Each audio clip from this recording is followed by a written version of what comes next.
오늘 아침 신문 시작합니다.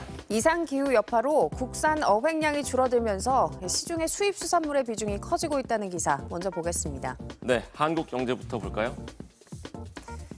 수온 상승으로 지난해 국산 어획량이 역대 최저로 급감했는데요.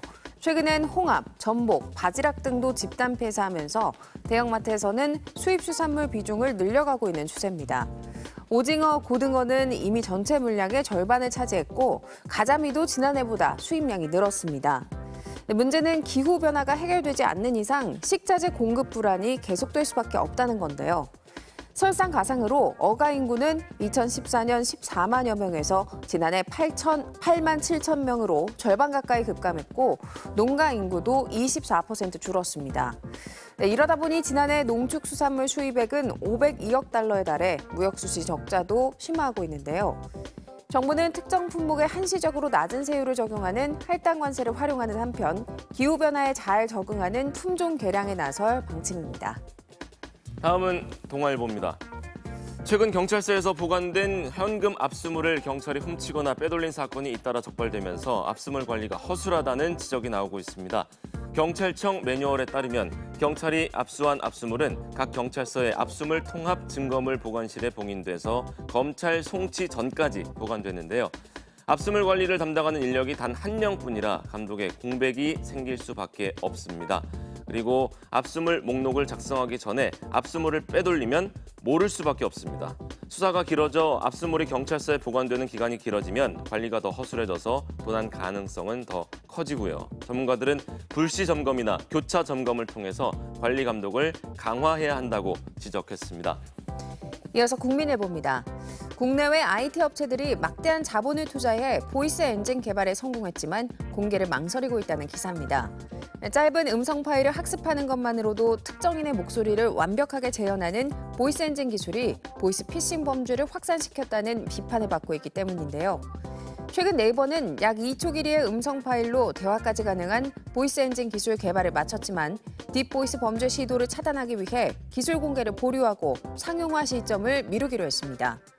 챗 GPT를 개발한 오픈 AI 역시 기술 출시를 미루고 사람 목소리를 닮은 음성을 생성하는 것은 심각한 위험을 야기한다며 선거가 있는 해에는 특히 위험하다고 밝혔습니다. 실효성 있는 AI 범죄 예방책이 나오기 전까지 관련 기술들이 상용화되기는 어려울 전망이라고 신문은 전했습니다. 국민일보 기사 하나 더 볼까요? 지난해 서울에서 살인사건이 150건 발생했습니다. 절반가량인 68건은 아파트와 다세대 연립주택 등 주거지에서 발생한 것으로 나타났는데요. 전문가들은 일부 우발적인 사건을 제외하면 주거진의 살인은 평소 알고 지내던 사이에서 주로 발생한다, 이렇게 보고 있습니다. 실제 주거지에서 발생한 교제폭력 비율이 75%에 달하는데요.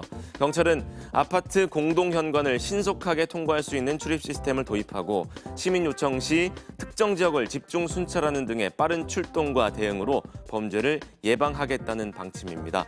다만 살인사건이 불시에 발생한다는 걸 고려하면 갈등의 예후가 나타났을 때 긴급 임시 조치 등을 통해서 피해자를 사전에 보호하는 조치가 필요하다는 지적이 나옵니다.